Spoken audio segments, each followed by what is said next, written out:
Donc, vous êtes parti à Prague pour une intervention du lifting du cou. Il y a 3 mois, je crois. Il y a 3 mois. Voilà. Toute l'équipe et moi-même, on est très heureux de pouvoir faire ce témoignage vidéo et on vous remercie. Mais c'est un plaisir. Voilà. Comment avez-vous trouvé Cityplanet? Alors, tout part d'un reportage que j'ai vu à la télévision sur la chaîne Direct 8 concernant les interventions chirurgicales, esthétiques à l'étranger. Et bon, ça m'a intrigué, ça m'a séduit, et j'ai cherché sur internet un contact en France. J'ai trouvé l'adresse d'Esthétique Planet, et voilà, je suis venu et j'ai eu confiance. Bon, ça s'est fait comme ça. Alors, on avait plusieurs cliniques à vous proposer. Qu'est-ce qui a fait que vous avez choisi la clinique de Prague? Pour dire vrai, je ne sais plus tellement. Et j'ai pris aucun autre contact. D'accord. Voilà. Alors, comment s'est passée déjà l'organisation de vos soins avant le départ? Oui, c'était tellement bien que je ne me rappelle plus. Eh bien, par exemple, l'explication des soins qui allaient être faits, votre devis. C'était parfait, il y avait des choses en anglais. Ça m'a beaucoup plu aussi, parce que ça m'a permis de réviser mon vocabulaire. Voilà, c'était clair. Vous aviez votre devis avant de partir. Oui, tout à fait. Vous saviez qui allait vous opérer. Je ne l'ai pas su tout de suite, mais bon, je l'ai su assez vite. D'accord. Je l'ai su de toute façon avant de partir. Oui, tout à fait. Est-ce que vous avez pu voir un petit peu la clinique avant de partir? Est-ce qu'on vous a pu vous montrer des photos? Oui, quoi elle allait ressembler? Oui, à chaque fois que je posais une question, j'avais la réponse. D'accord. Donc, je ne suis pas resté sur ma faim par rapport à l'information. D'accord. Donc, une fois que votre décision a été prise, comment s'est passée votre arrivée dans le pays, pour commencer? J'ai été accueilli à l'aéroport. D'accord. Avec mon nom, c'est écrit le nom de l'agence. Enfin, c'était tout à fait parfait, quoi. D'accord. Et votre arrivée à la clinique, alors quelles ont été vos premières impressions une fois que vous êtes entré dans la clinique? C'était très agréable. Voilà, on n'a pas trop attendu. Enfin, on était plusieurs sur le banc. Mais on n'a pas attendu. Les secrétaires étaient très aimables. Parlaient un anglais tout à fait clair, et sans problème, quoi. Aucun problème de communication, beaucoup de gentillesse. D'accord. On nous a offert un café et tout, c'était super. Est-ce que vous avez trouvé qu'il y avait peut-être une différence par rapport aux cliniques françaises j'ai pas une grande expérience des cliniques dans l'esthétique. D'accord. C'était chaleureux. Comment avez-vous trouvé la propreté, l'hygiène? C'était très propre, c'était même beau, hein. Il y avait un décor, simple, mais c'était très agréable. D'accord.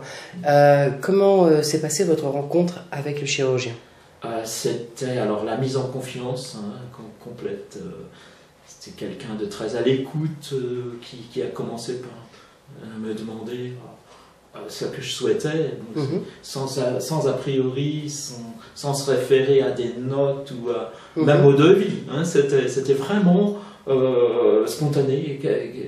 Il m'a fait sortir ce que je voulais du ventre, quoi. Voilà. D'accord. Comme ça, c'était hyper clair. Vous avez pu discuter avec lui des techniques? Oui, puisque dans mon cas, il y avait plusieurs possibilités. Donc, effectivement, il y a eu une discussion. D'accord.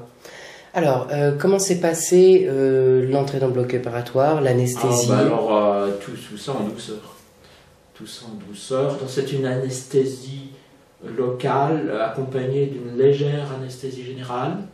Alors sans aucune souffrance. Je n'ai pas vu le temps passer. Alors j'ai eu l'impression d'être réveillé tout le temps, mais en fait, en réfléchissant, ça n'était pas possible parce que ça a duré assez longtemps quand même. Et j'ai pas vu le temps passer.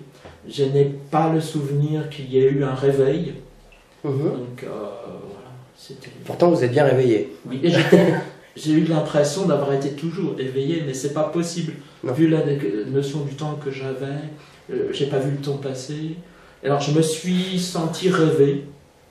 Alors j'étais parfois, je dirais, des rêves m'arrivaient et j'en avais conscience. Ce qui faisait que quand je parle, quand je rêve, je commençais des mots allaient sortir de ma bouche et j'arrivais à les retenir. Je me disais, ça ne les intéresse pas.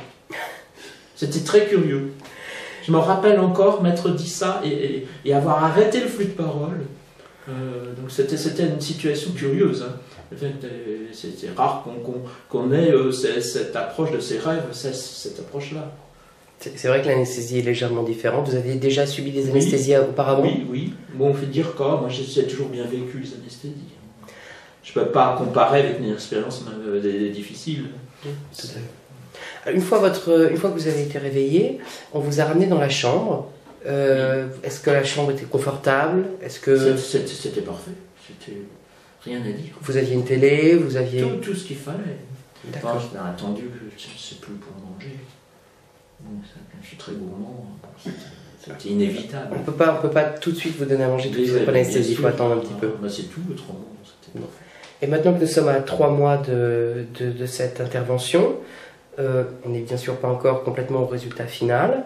Mais moi je suis très content. Vous en êtes très content? Moi je suis très content. J'avais un fanon qui était très très laid. Je ne pouvais pas me regarder dans la glace. Maintenant, quand je me vois dans le miroir, je m'accepte, je suis très content. J'en demande pas plus. Bon, et donc bien sûr, peut-être que dans quelques mois, ce sera encore mieux. Mais bon, c'est déjà ce que je souhaitais. Bon, c'est déjà la disparition du fanon. D'accord.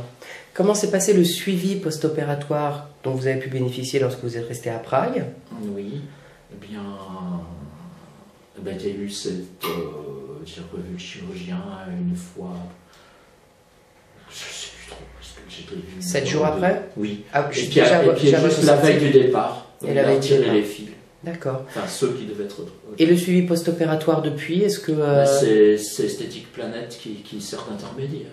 D'accord. Et vous avez eu des questions? Est-ce que vous avez pu avoir à chaque fois les réponses? Oui, mais bon, c'est vrai, mais j'ai pas eu trop de questions. J'ai eu des questions, je voulais savoir pourquoi il y avait encore un petit peu de graisse là. Mais en fait, c'était pour savoir, parce que moi j'étais satisfait je l'ai déjà dit, de ne plus avoir de fanon. Le problème de la graisse était secondaire. Avez-vous pu revenir au bureau pour venir nous voir, pour qu'on puisse prendre des photos, des choses comme ça? Ça s'est fait. D'accord. Alors, est-ce que vous retenez peut-être des points négatifs ou positifs en particulier sur votre expérience? Négatif, j'ai du mal à trouver des points négatifs. Même en cherchant bien? Vraiment. De toute façon, si j'en trouvais, ce serait secondaire. Mais comme ça, a priori pas. Les points positifs, c'est que j'ai quand même eu satisfaction, c'est la troisième fois que je le dis, par rapport au fanon. Est-ce que l'opération vous a coûté moins cher que ce qu'elle vous aurait coûté en France? Oui, je pense, oui. Mais j'ai du mal à faire les comparaisons, comme ce qu'on m'a fait n'est pas dans les offres classiques, j'ai du mal à comparer. Mais si je situe entre des choses comparables, oui, c'était quand même moins cher. En comptant l'avion, l'hôtel... Oui, je pense bien 30 ou 40% moins cher, je ne sais pas, à peu près. 30 à 40% moins cher. Oui, c'est ce que j'ai compté. Bon. Écoutez, merci beaucoup. Je vous en prie, c'était avec plaisir. Et puis à très bientôt, puisqu'on continue de vous suivre. Voilà, merci. Merci, au revoir.